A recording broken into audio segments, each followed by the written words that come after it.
Kai-Woo Kim sat in the back row of the xenobiology classroom, her datapad open, but her mind elsewhere. Professor Verthel, a tall reptilian with green scales and cold yellow eyes, was explaining the muscle structure of krill warriors. She had already read this chapter 3 times.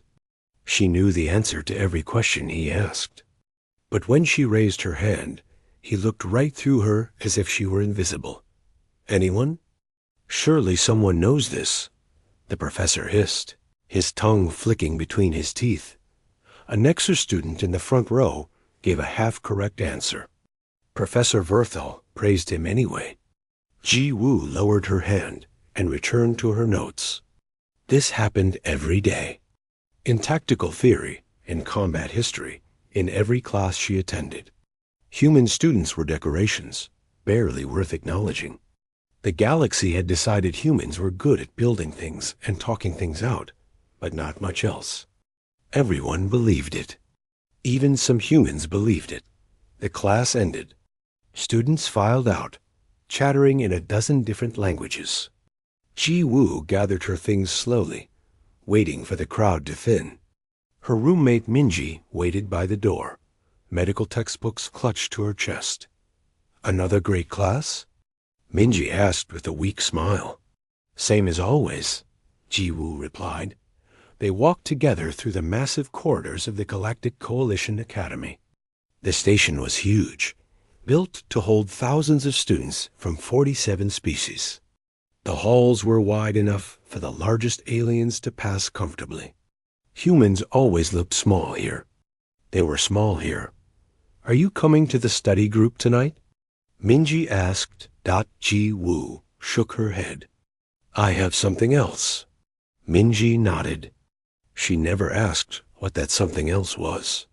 Ji Woo was grateful for that. They reached their shared quarters, and Minji disappeared into her room. Ji Woo waited 30 minutes, then changed clothes. Black training gear, flexible and light. She grabbed a long bag from under her bed and slipped out. The lower levels of the station were different, darker, louder. This was where students came to blow off steam in ways the academy pretended not to notice. Bars, gambling dens, and at the very bottom, the arena. Ji Woo entered through a side passage, nodding to Quan Lai, the arena master. He was a short, stocky human with scars across his knuckles and a calculating look in his eyes. Full house tonight, he said. They're betting heavy against you. They always do, Ji Woo said. She walked past him into the preparation room. Inside, she opened her bag and assembled her weapon. The plasma-edged katana hummed to life, casting blue light across the walls. She picked up her mask, a simple, black face covering that hid everything but her eyes, and tied it in place. The ghost blade looked back at her from the mirror. This was who she really was. The arena was a circular pit surrounded by stands packed with students. Mostly aliens, but some humans too. They came to watch the fights, to bet their credits, to see blood spilled without real consequences. Medical nanites would heal anything short of death. That made students brave. That made them stupid. Tonight's opponent was a Thorian, one of the bear-like species from the Outer Rim. He stood almost 3 meters tall, covered in thick fur and natural armor plating. His name was something unpronounceable. Everyone just called him Crusher. He had won his last 12 fights by literally crushing his opponents. The crowd roared as they entered from opposite sides. Ji Woo walked calmly, her katana held loosely in one hand. Crusher beat his chest and roared. The sound echoed through the arena. Begin! Quan's voice crackled over the speakers. Crusher charged immediately, exactly as Ji Woo expected. Thorians always charged. They were strong and tough, but not creative. She sidestepped at the last possible moment, her blade flashing out to slice across his ribs. The plasma edge cut through his fur like paper. He bellowed in pain and rage. He spun faster than she anticipated, his massive paw catching her shoulder and sending her sprawling. The crowd screamed. Ji-woo rolled to her feet, feeling the ache spread through her arm. That would bruise badly. She couldn't let him land another hit like that. Crusher charged again. This time Ji-woo went low, sliding beneath his guard. Her katana carved a line across his knee joint. He stumbled, roaring again. She danced back, watching his movements. He was favoring his right leg now. Good. The fight lasted 8 more minutes. Ji-woo moved like water, never staying in one place, always cutting and retreating. Crusher's rage made him sloppy. Every wild swing left him exposed. Every roar wasted his breath. When he finally collapsed from blood loss and exhaustion, the crowd fell silent for a heartbeat. Then they exploded in cheers and groans as credits changed hands. Ji-woo bowed to her fallen opponent as the medical team rushed in. She always did that. Respect mattered, even here. Backstage, Hyun Park was waiting. He was a thin human with nervous hands and brilliant eyes, one of the few people who knew her secret. He had discovered it by accident 3 months ago, and somehow convinced her to let him keep it. 73-0, he said, grinning. You're going to run out of opponents. There's always someone else, Ji-woo said, pulling off her mask. Her face was sweaty, and her shoulder throbbed. Maybe not for long. There's talk. People are getting curious about who you are. Ji-woo frowned. Let them wonder. Hyun helped her pack her gear. They left through different exits, a precaution they always took. Ji-woo returned to her quarters near midnight. Minji was already asleep. Ji-woo showered, washing away the sweat and blood, then collapsed into bed. Tomorrow there would be another class where she was ignored. Another lecture where her knowledge meant nothing because she was human. But tonight she had won. Tonight she had proven, once again, that she was more than they thought. She just wished proving it in the arena could somehow matter in the classroom. But those were different worlds, and they never touched. 3 days later, everything changed. The academy went into emergency assembly mode. All students were summoned to the main auditorium, regardless of class schedules. Rumors spread like fire through dry grass. Something big was happening. Something that had the professors worried. Ji-woo sat with Minji and listened as the academy director, a crystalline being named Talmer, addressed them. His voice resonated through the hall like chimes. Students of the Galactic Coalition Academy, we face a challenge. The Krill Empire has issued a formal combat trial. They demand we send our finest warrior to their war games, or accept that we are ... weak. Murmurs rippled through the crowd. The Krill were legendary, a species of warriors who had remained neutral in galactic politics precisely because no one wanted to fight them. If they were issuing challenges now, something had shifted. Our champion, Klax, has been disqualified. The Krill demand a warm-blooded species. We are therefore searching for an appropriate candidate. Ji-woo's heart began to pound. She glanced at Hyun, 3 rows away. He was staring at her with wide eyes. She shook her head slightly. No, don't even think about it. Hyun was already thinking about it. She could see it in his face. The assembly ended with no resolution. Students scattered, anxious and excited. War games meant glory for whoever went. It also meant possible death. The Krill did not play gently. Ji-woo tried to return to normal life. She attended her classes. Professor Verthel was especially dismissive that day, perhaps nervous about the Krill challenge. When she answered a question correctly, he had called on her by mistake. He simply moved on without acknowledgement. That night, she fought in the arena again. A quick match against a Zeloth, a species with 4 arms and chitinous armor. She won in under 5 minutes. The crowd chanted for the Ghost Blade. They loved her here. If only they knew who she was when the mask came off. 2 days after the assembly, Quan Lei approached her before a match. His expression was serious. "We need to talk," he said. "About what?" "About you going to the Krill War Games." Ji Woo's blood turned cold. "No, listen to me. The Academy is desperate. Their warm-blooded fighters aren't good enough. But you are. I've been tracking your stats. You're better than anyone here. I don't fight for the Academy. I fight here, where no one knows my name." "That's the problem," Quan said quietly. "They're going to find out anyway. The Council is getting desperate enough to look everywhere. Better they hear it from us and discover it on their own."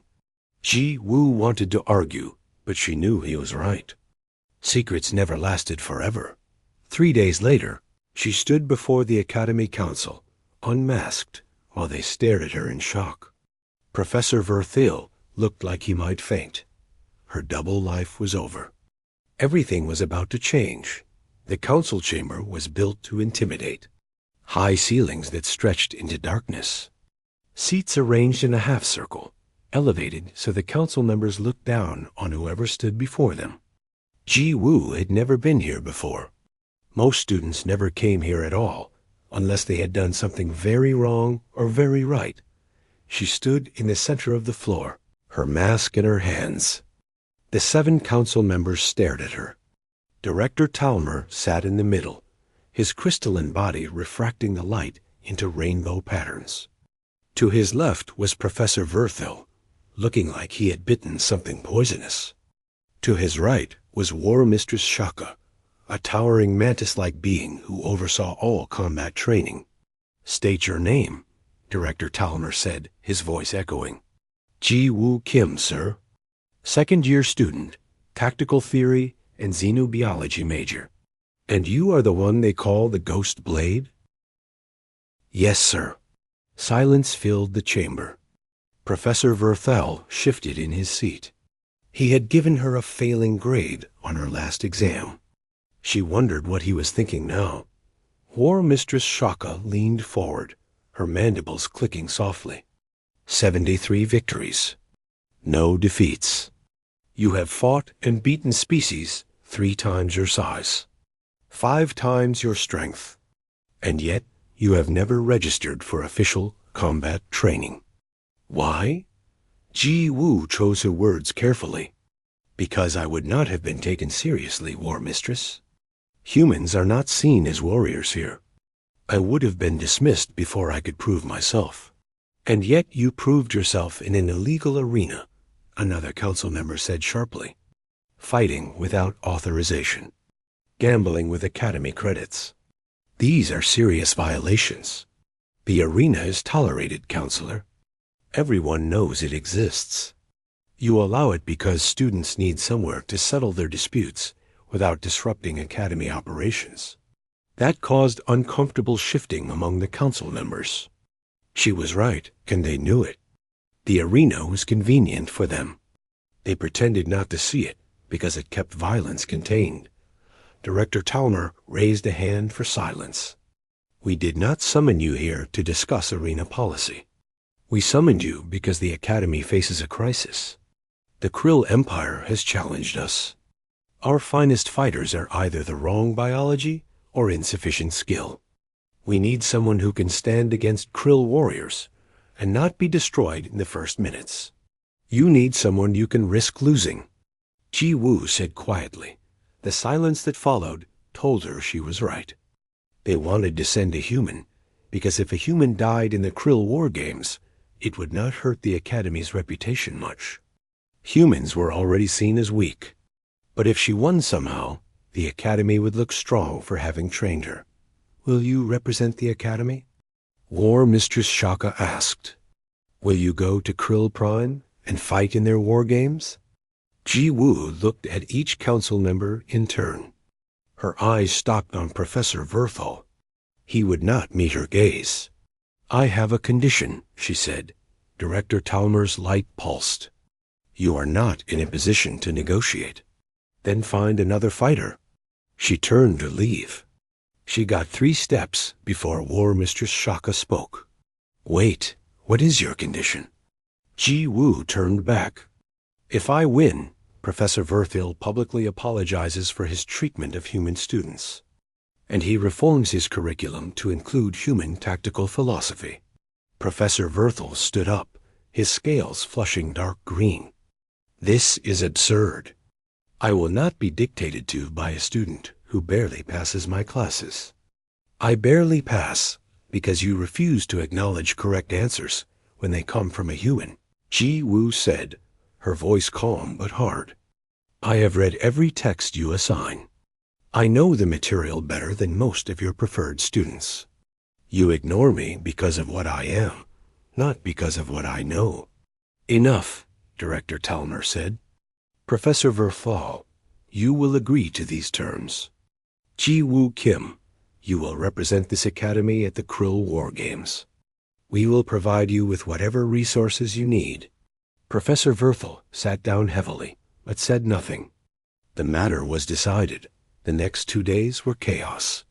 Word spread through the academy like electricity through water. The ghost blade was Ji Woo Kim, the human everyone ignored. The student who sat in the back and got mediocre grades. She was the undefeated arena champion. The reactions ranged from disbelief to anger to something close to awe. Taeyang Choi found her in the cafeteria. He was a pilot student, good-looking and confident, who had been trying to impress her for months. He sat down across from her without asking. Is it true? He asked, yes. All those times I offered to walk you back to your quarters. All those times I tried to. I mean, you could have killed me with your bare hands. Ji Woo allowed herself a small smile. Probably. He laughed, but it sounded hollow. I feel like an idiot, don't? You didn't know. That was the point. Taeyang left looking smaller than when he arrived. Ji Woo felt bad about that, but she had bigger concerns. The Krill War Games started in 2 weeks. She had to prepare. Hyan became her official engineer. The academy gave him resources he had only dreamed about. He worked day and night to optimize her katana, to improve her armor, to give her every possible advantage. Minji barely spoke to her. The secret had hurt her somehow. Ji Woo wanted to explain, but Minji needed time. War Mr. Shaka personally oversaw her training. They spent hours in the combat simulators, running scenarios against Krill opponents. The Krill were fast and strong, their reflexes enhanced by a lifetime of high gravity and constant warfare. Every simulation ended with Ji Woo's death. You cannot beat them with strength, War Mistress Shaka said after the 20th failed simulation. You already knew this, so why do you keep trying? I'm not trying to beat them with strength. I'm learning their patterns, how they move, how they think. War Mistress Shaka's mandibles clicked in what might have been approval. Good. Humans are survivors. You adapt. Use that. The night before they left for Krill Prime, Minji finally came to her room. She stood in the doorway, her eyes red. I'm not mad at you, she said. I'm mad at myself for not seeing it. All those times you came back late, the bruises you tried to hide. I thought maybe you were in a bad relationship or something. I should have told you. No, I understand why you didn't. I wish you didn't have to hide who you are. They hugged. It felt like forgiveness. Ji Woo needed that more than she expected. The transport to Krill Prime was crowded.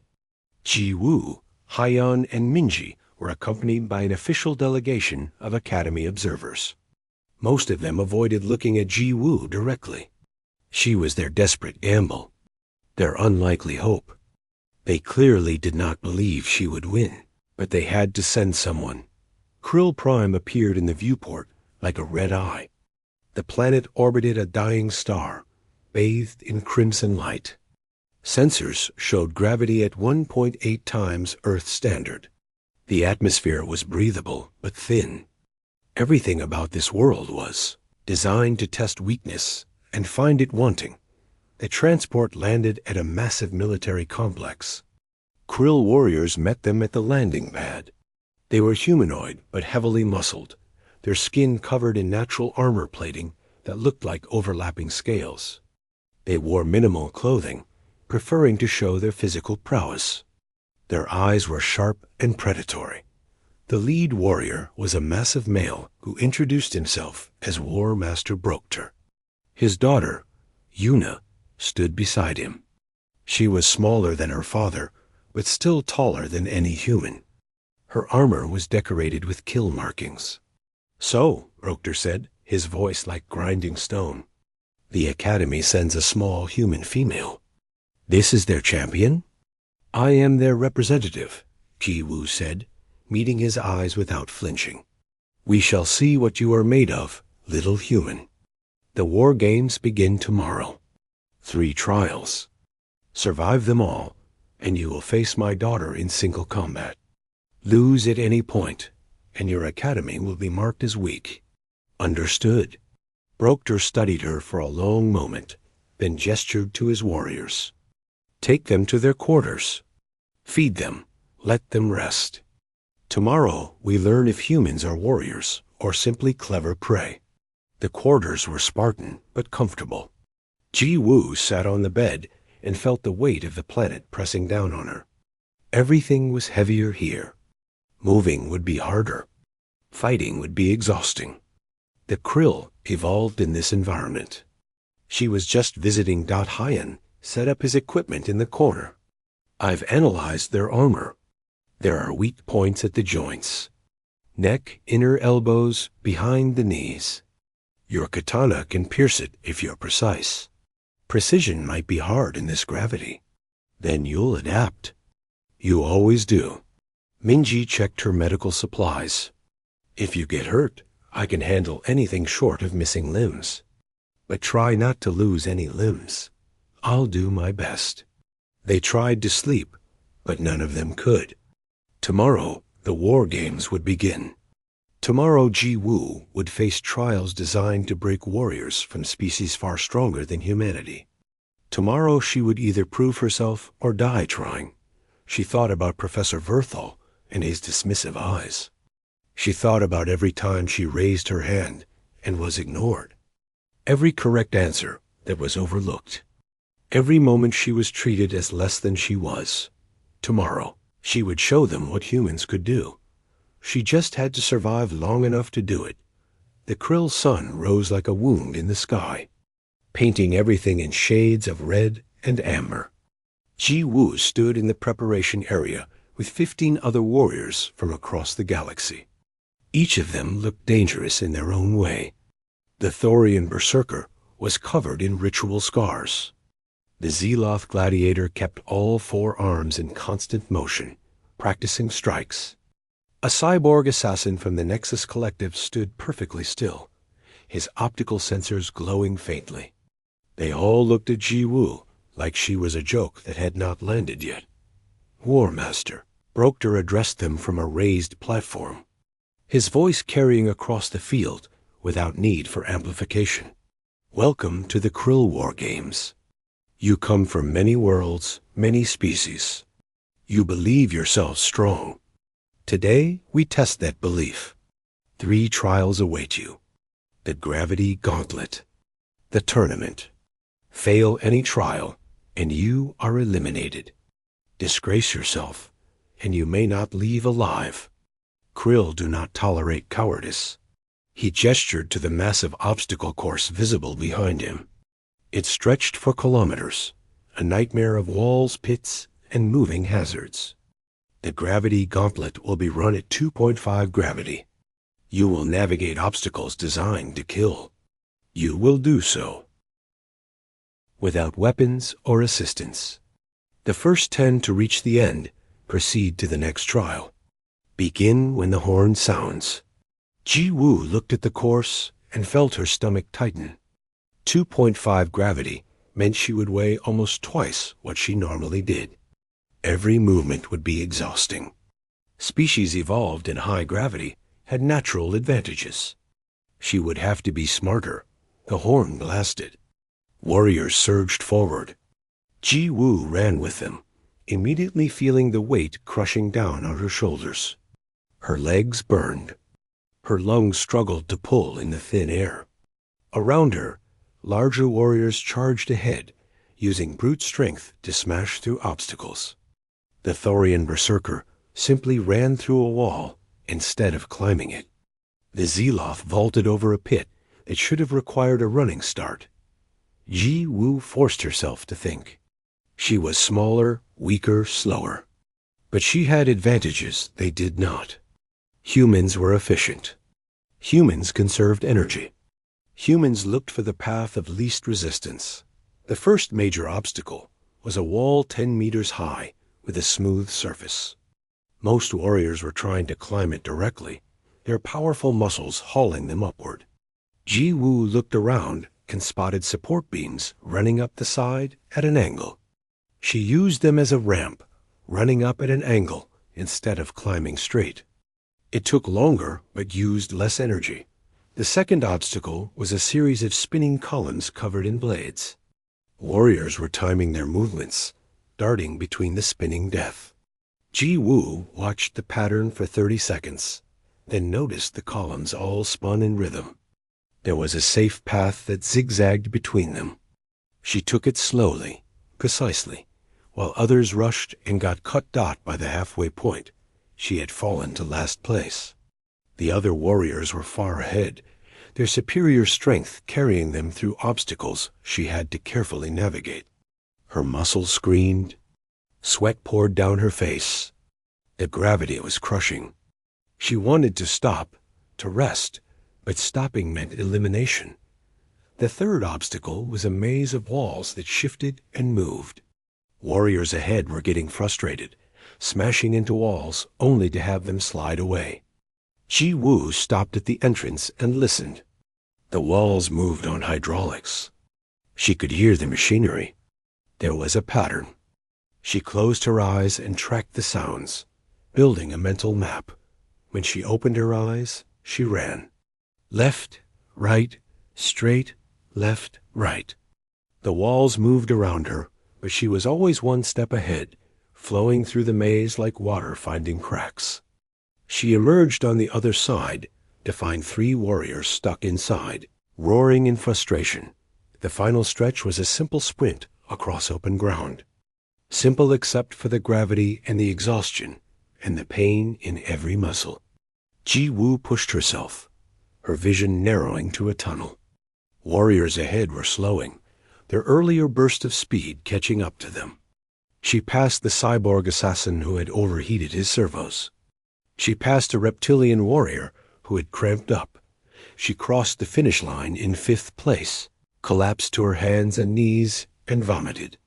Minji rushed over with water and electrolyte supplements. Hyen helped her to a shaded area. The Krill observers watched with expressions that might have been respect, might have been surprise. It was hard to tell with their faces. War Master Brokter approached. You are slower than the others, weaker, yet you finished respectably. How? Ji Woo looked up at him, still gasping for air. I thought instead of fought. He laughed, a sound like rocks grinding together. Perhaps there is more to humans than we believed. Rest now. The hunt begins at nightfall. The 10 remaining warriors were given 2 hours to recover, then loaded into a transport. No one spoke. Everyone was conserving energy. They flew over a massive wilderness preserve, a region of Krill Prime kept wild specifically for training exercises. Dense forest filled with native predators. The sun was setting, painting the canopy in darker shades of red. Brokter explained the rules. You will be dropped in different locations. You must reach the extraction point in 3 days. Survive the wildlife. Survive the environment. Survive each other if necessary. We do not prohibit eliminating competitors. Reach the extraction point or die trying. They were each given basic survival gear. A water filter. Emergency rations. A beacon that would signal for pickup if activated, which meant forfeit. Nothing else. Ji Woo checked her gear, then gripped her katana tightly. At least she had her weapon back. She was dropped in a clearing as night fell. The forest around her came alive with sounds. Howls, screeches, the rustle of things moving through the underbrush.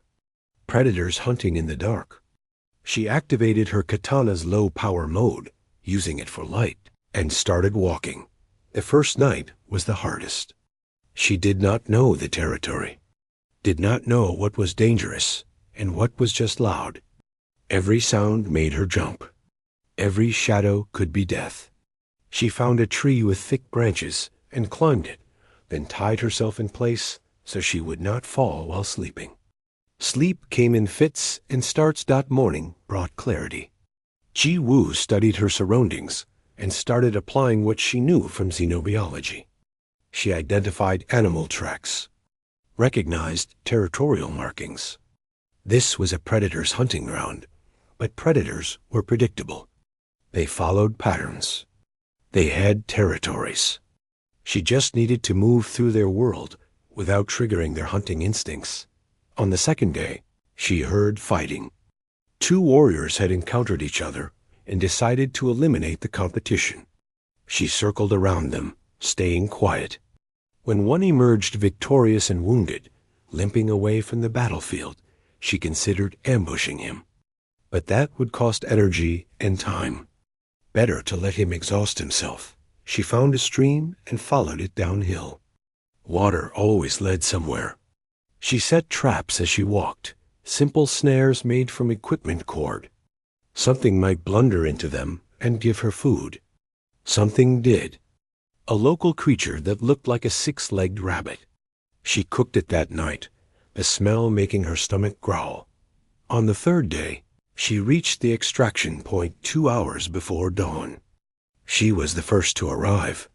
She found a good position overlooking the clearing and waited, her katana ready. Other warriors would come. They would be tired, hurt, desperate. Some might see her as an easy target. The Thorian berserker arrived an hour later, covered in claw marks and dried blood. He saw her and grinned, showing teeth. He did not attack. Smart. They were both too exhausted for a fight. The cyborg assassin arrived next, then the Zeloth gladiator. A reptilian warrior came running out of the forest with something large and angry chasing him. The warriors at the extraction point killed the predator together, then returned to their uneasy truce. By the deadline, 7 warriors had reached the extraction point. 3 had died in the preserve or forfeited. The transport arrived and collected them. War Master Brokter met them at the landing pad. 7 remain. Tomorrow you face the tournament. Single elimination combat. You will fight until only one stands. That warrior will face my daughter for final honors. Ji Woo cleaned her equipment that night, while Haiyan made adjustments to her katana. Minji treated her cuts and bruises. They did not talk much.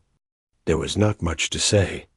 Tomorrow, she would fight warriors who had proven themselves survivors. Warriors who were bigger, stronger, and just as determined as she was. Yuna, War Master Brokder's daughter, visited their quarters that evening. She entered without knocking, her armor gleaming in the low light. "You have done well, human," she said. "Better than I expected. You think clearly. You do not waste energy on pride." "Thank you," Ji Woo said carefully. "Tomorrow we may face each other. If we do, I will show you no mercy. But I wanted you to know that I respect what you have accomplished. Humans are not warriors by nature, yet you have made yourself into one. That takes strength of a different kind." She left before Ji Woo could respond. Haiyan watched her go, then looked at Ji Woo. "She likes you. She respects me. That's different, is it?" Ji Woo smiled. "Get some sleep. Tomorrow is going to be hard." She lay awake long after the others slept, staring at the ceiling. 2 trials down. The hardest one remained. Tomorrow she would step into an arena and fight for her life. Fight for humanity's reputation. Fight for the respect she had been denied her entire life. Tomorrow she would show them all what humans could become when they stopped accepting limitations placed on them by others. The tournament arena was carved into solid rock, an amphitheater that could hold thousands of krill warriors. Every seat was filled. The roar of the crowd was a physical thing, pressing against Ji Woo's chest as she entered from the preparation tunnel. The 7 remaining warriors stood in a line on the sand, while War Master Brokter addressed the crowd from his elevated platform. These warriors have survived the gauntlet. They have survived the hunt. Now they will prove themselves in honorable combat. Single elimination. No mercy, no surrender. Fight until your opponent cannot continue or until death claims them. Medical teams stand ready, but we cannot save everyone. This is the way of the krill. The crowd roared approval. Ji Woo scanned the other fighters. The Thorian berserker was flexing his massive arms, playing to the audience. The cyborg assassin stood motionless, running calculations. The Zeloth gladiator's forearms moved in patterns, warming up. A reptilian warrior with acid sacs visible beneath its jaw. A crystalline being that refracted light into weapon-like beams. A warrior in powered armor from a species she did not recognize. And her. The human. The smallest warrior present.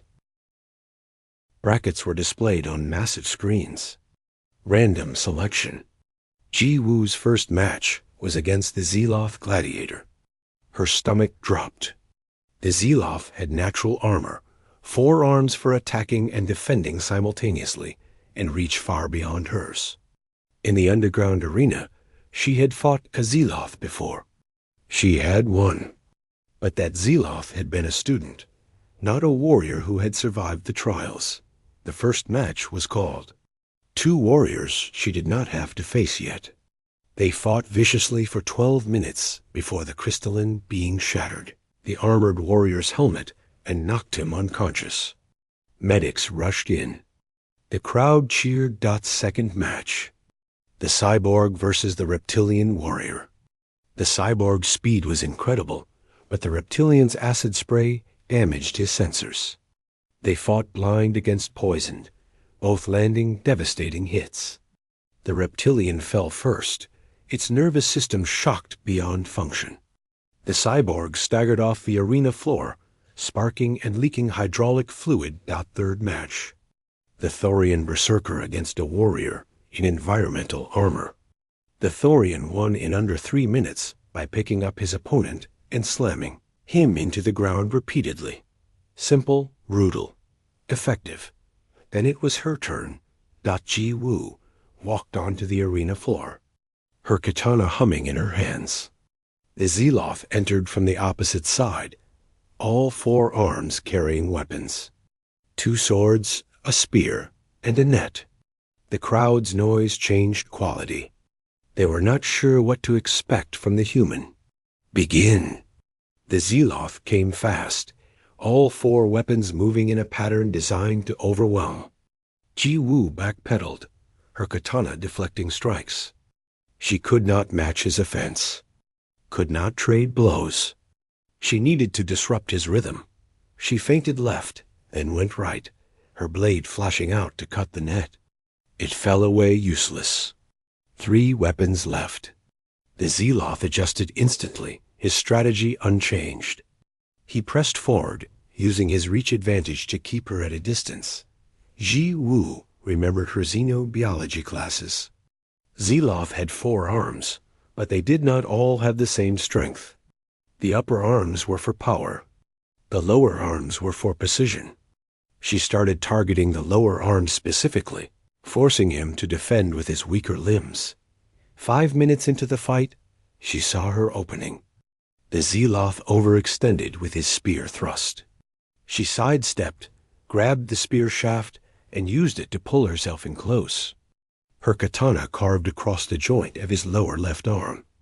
The limb went limp, sword clattering to the ground. Now he was off balance. 3 weapons but compromised coordination. He roared and came at her with pure aggression. She gave ground, letting him exhaust himself. Then she struck, her blade finding the weak point behind his knee. He collapsed. Before he could rise, she had her katana at his throat. Yield. He looked at her with compound eyes that showed surprise. Then he nodded. I yield.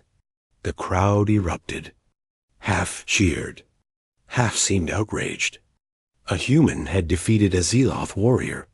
Ji Woo helped him to his feet, showing respect. He nodded acknowledgement before limping off the field. She returned to the preparation area. Hyan was vibrating with excitement. Minji checked her for injuries. Minor cuts. Nothing serious. 1 fight down. The semifinals were next. Ji Woo against the Thorian Berserker. This was the match everyone expected her to lose. The Thorian was 3 times her size and had been crushing opponents all day.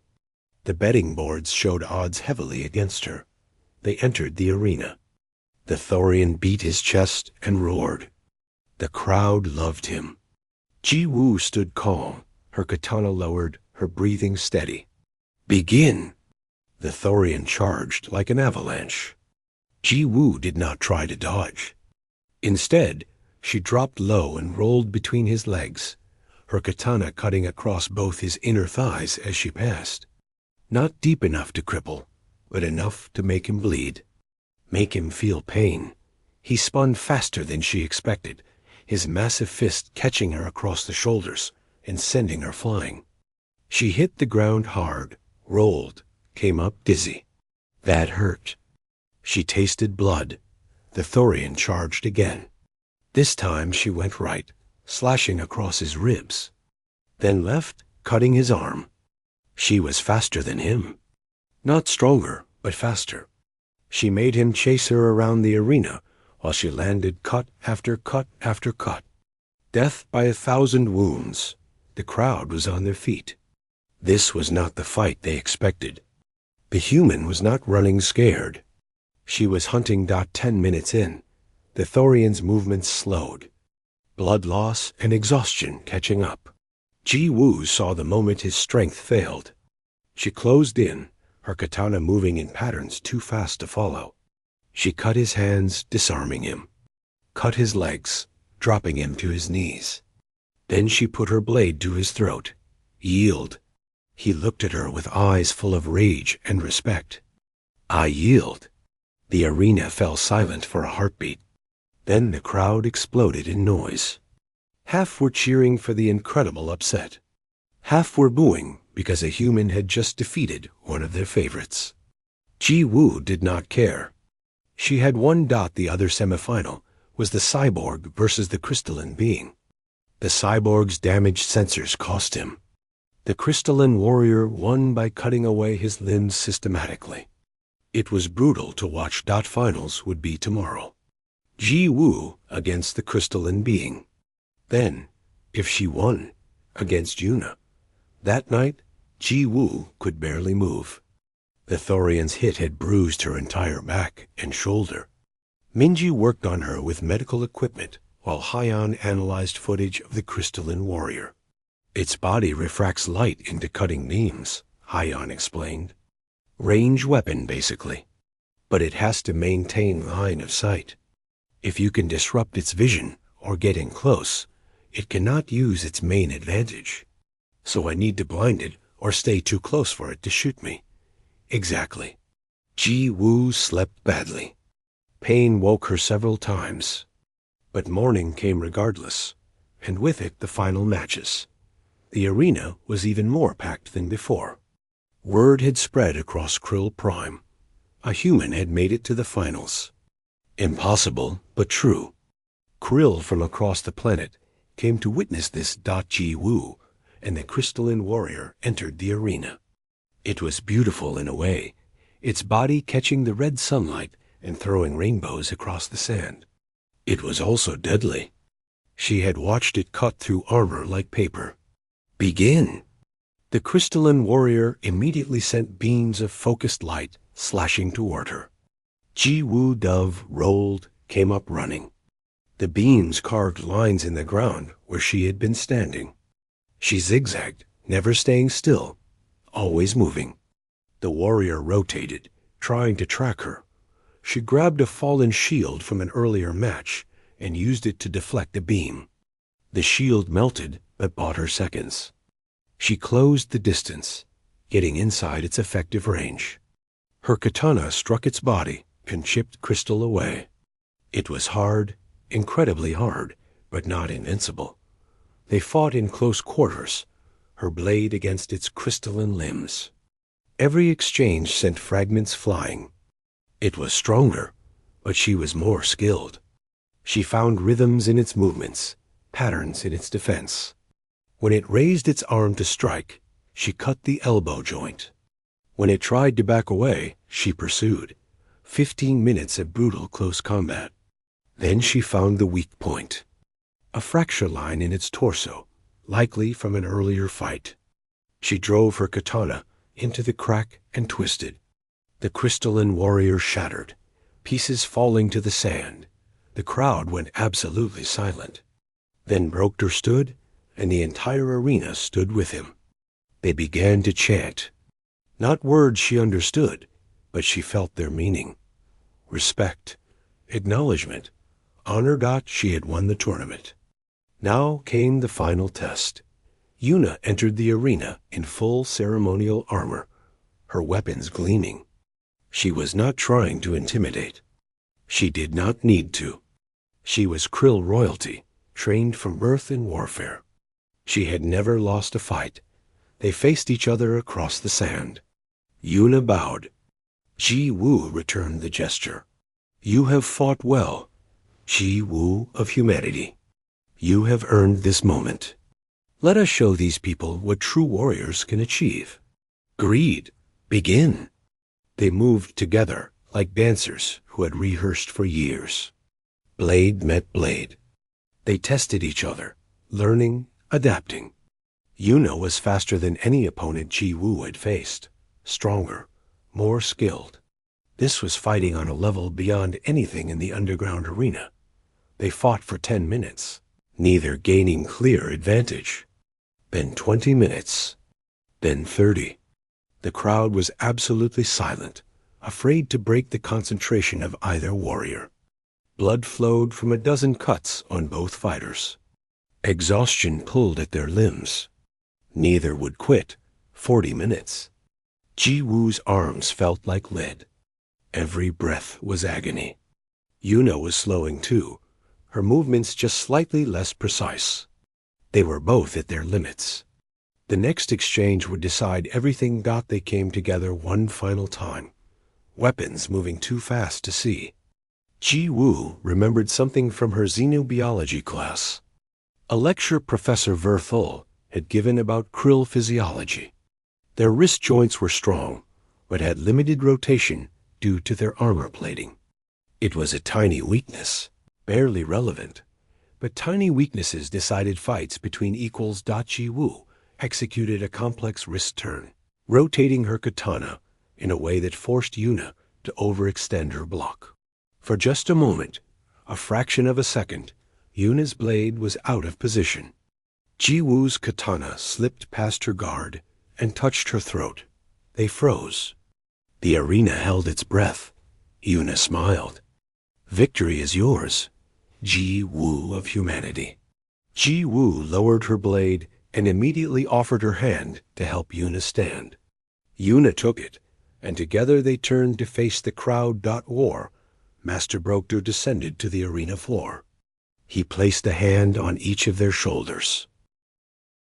I declare Ji-Woo Kim of humanity blood sister to the Krill people. She has proven that strength comes in many forms, that honor knows no species, that warriors can be forged anywhere.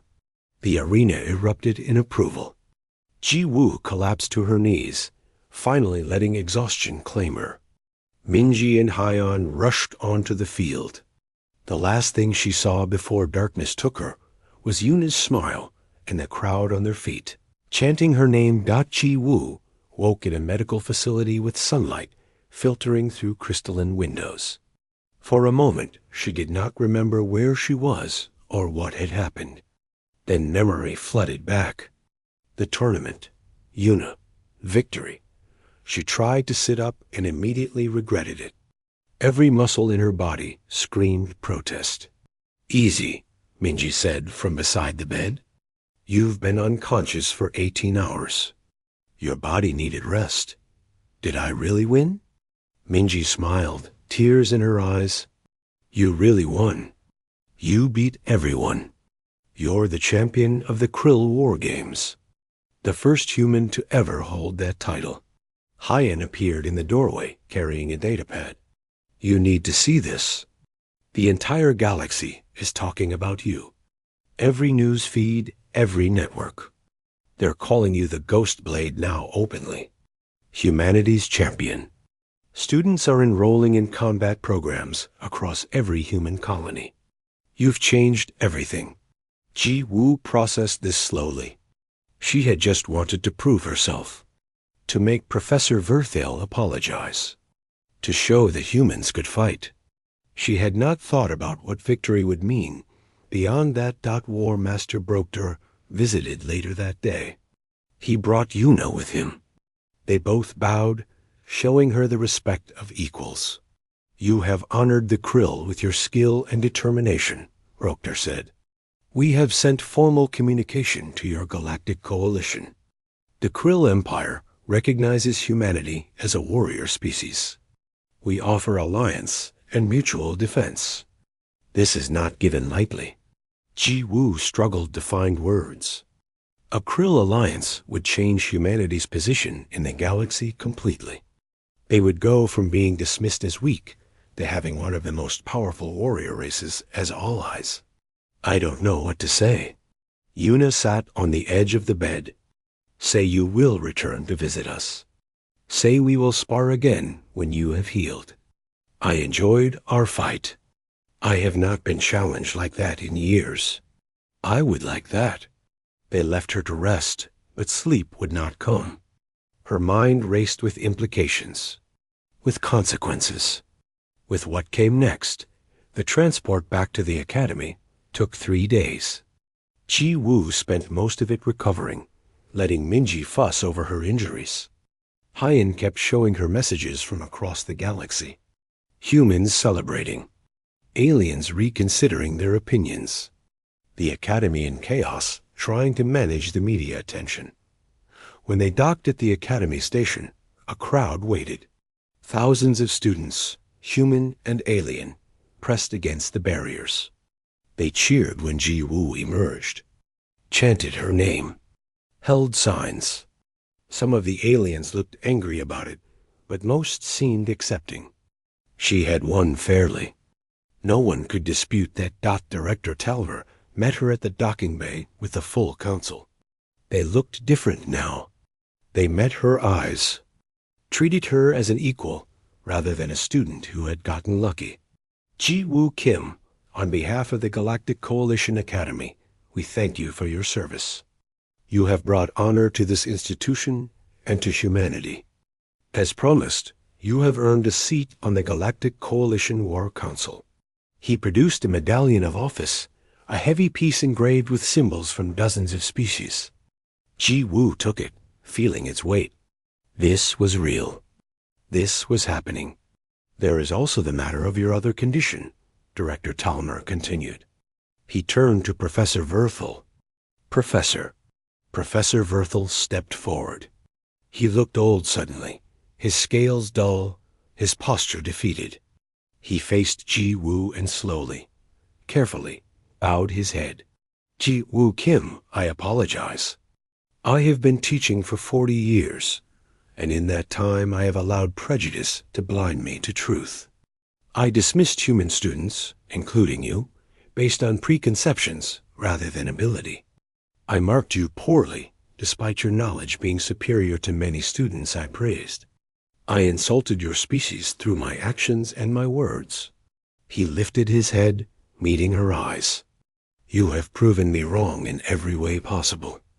You have shown that humans possess qualities failed to recognize: discipline, adaptability, determination, mental fortitude.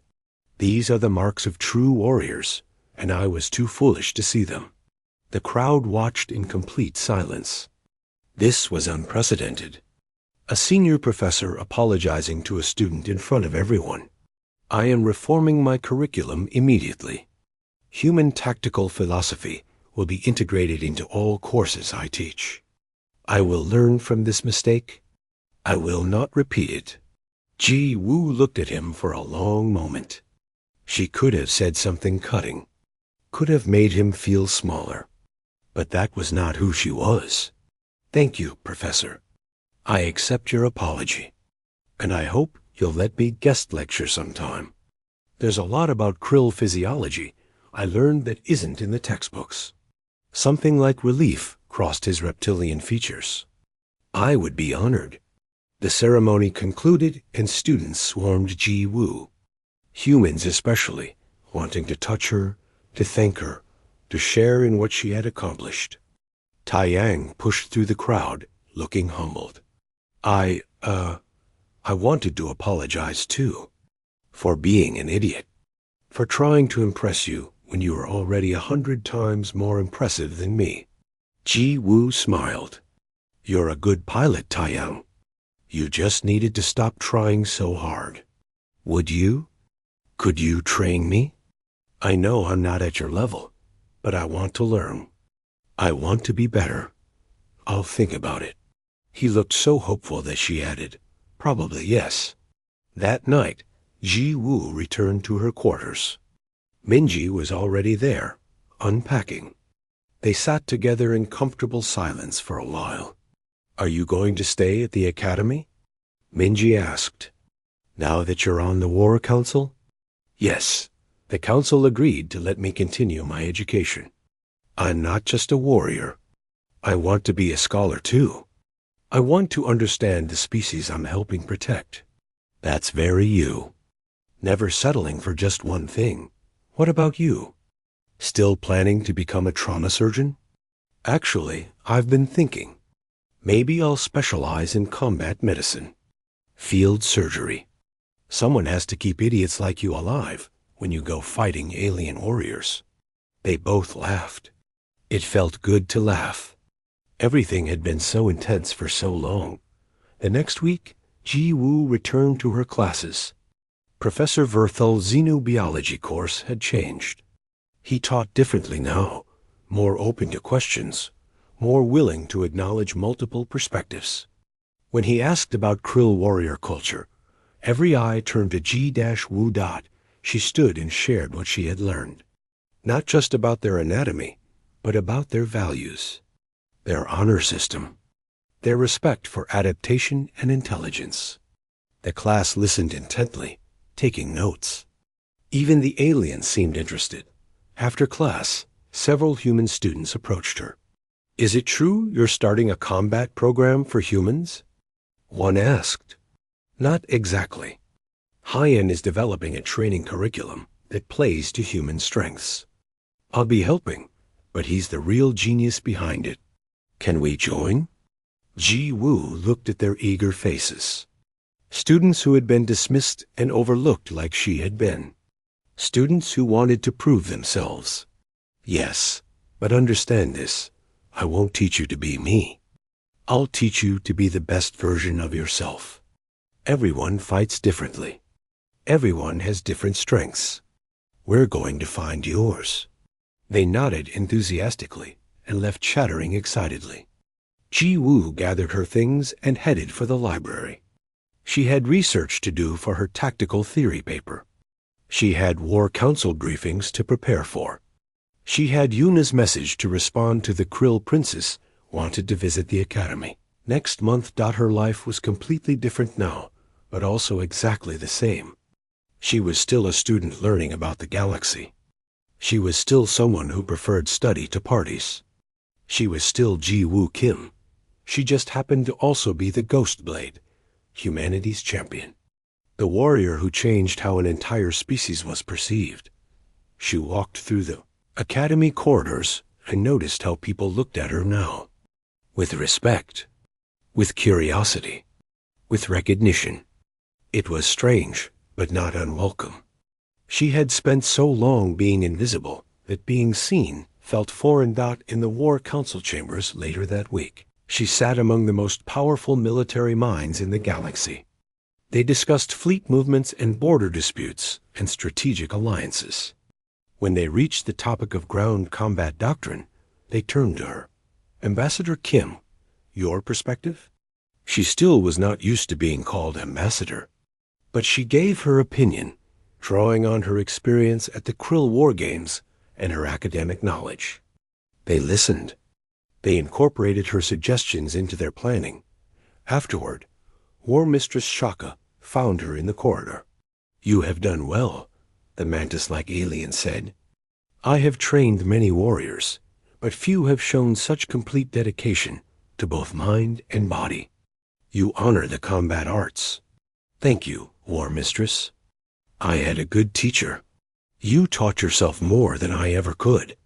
That is what makes you exceptional." A month passed, then another. Ki Wu settled into her new life. Classes in the morning, War Council duties in the afternoon, training sessions in the evening with students who wanted to learn. The underground arena was shut down permanently, but the academy built an official combat facility. Ji Wu occasionally gave demonstrations there. Yuna visited as promised, causing chaos among the students. A Krill princess walking through the academy halls. She and Ji Wu sparred for 2 hours, while hundreds watched. Neither won. That was the point. It was about the exchange, the learning, the mutual respect. "Your people are changing," Yuna observed over dinner. "Humans are applying to warrior guilds across the galaxy. Your combat schools are filling with students from other species, wanting to learn human tactics.